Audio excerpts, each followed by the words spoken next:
Have you ever seen something and just thought, like, what is going on here? I mean, sometimes it's the little things, right? Yeah. And I feel like that's what's happening right now over in Ghana. Oh, really?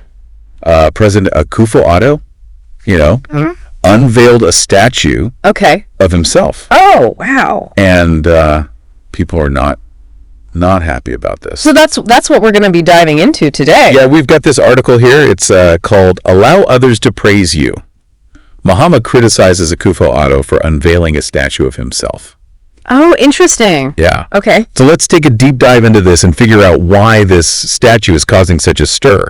I mean, it's just a statue, right? Right. Well, it's obviously more than just a statue. Right. And I think that's the really fascinating thing about this whole story is how this statue unveiling has become this flashpoint, for all of this public sentiment. And it's really interesting because it's particularly in the region where the statue is located, near the Effia Nkwanta Regional Hospital in Takoradi. I see. And so I think it's important to understand a little bit about the context there. Yeah, and I think the article highlights that really well. Yeah. It points out how a lot of residents in that area feel that, maybe the region hasn't seen as much development as they were hoping for. Yeah, they feel overlooked. Right under Akufo-Addo's presidency. Exactly. And so when you put a statue there, especially one of the president himself, right? I mean, it's perceived by many as tone deaf. Yeah. Like, really misplaced priorities. Yeah. And the location itself becomes symbolic.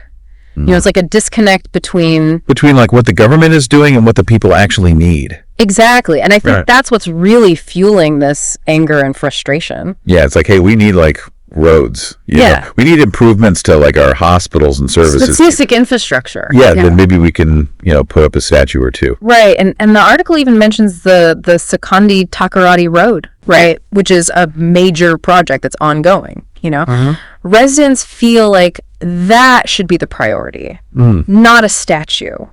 That makes sense. Yeah. Well, and it's not just the residents, right? Right. Former President Dramani Mahama. Yeah. Has some things to say about this as well, didn't he? Oh, he definitely did. He didn't hold back. Okay. He basically said that presidents should be humble. Okay. And they should let other people praise them. Right. Not praise themselves. Okay. And I think that's a powerful statement. Yeah. Because it really speaks to the cultural expectations of leadership, especially in a country like Ghana. Yeah, it really does feel like Mahama is echoing what a lot of people are thinking. Yeah. Like this whole self-aggrandizement thing, it doesn't sit well. It doesn't sit well at all. And I think that's what's so interesting here.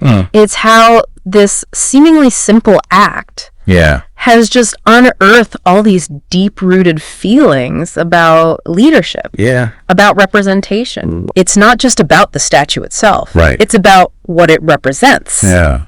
In the context of, all the political and social dynamics in Ghana.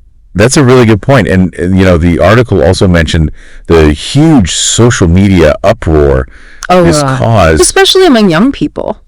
What do you think about that? Well, it's not surprising. Social media has become such a powerful platform for expressing dissent and frustration. Right.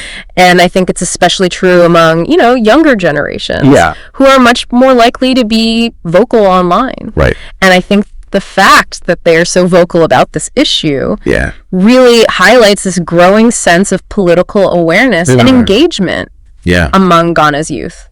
Yeah, it's interesting because it's almost like this statue has become a symbol for all these frustrations. Yeah, a very visible symbol. Right. And I think that's what's really striking. Yeah. It's a tangible representation of all these unmet needs. Yeah.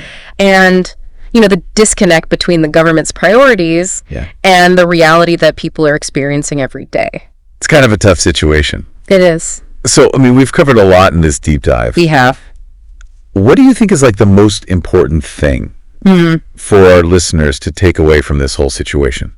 I think the key takeaway here is that symbolic gestures in politics, they're never just that they carry weight. Right. They evoke emotions, and they can have real consequences.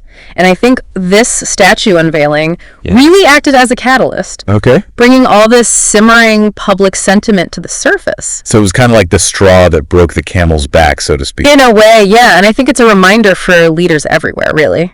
Public perception matters. Right. And leaders need to be aware of the needs and expectations Yeah. of their constituents. Yeah. I mean, this whole situation really makes you think about how, actions, even ones that seem small, Yeah. can have this ripple effect Absolutely. and really impact public perception. Yeah, things are not always as they seem. Right. They're not on the surface.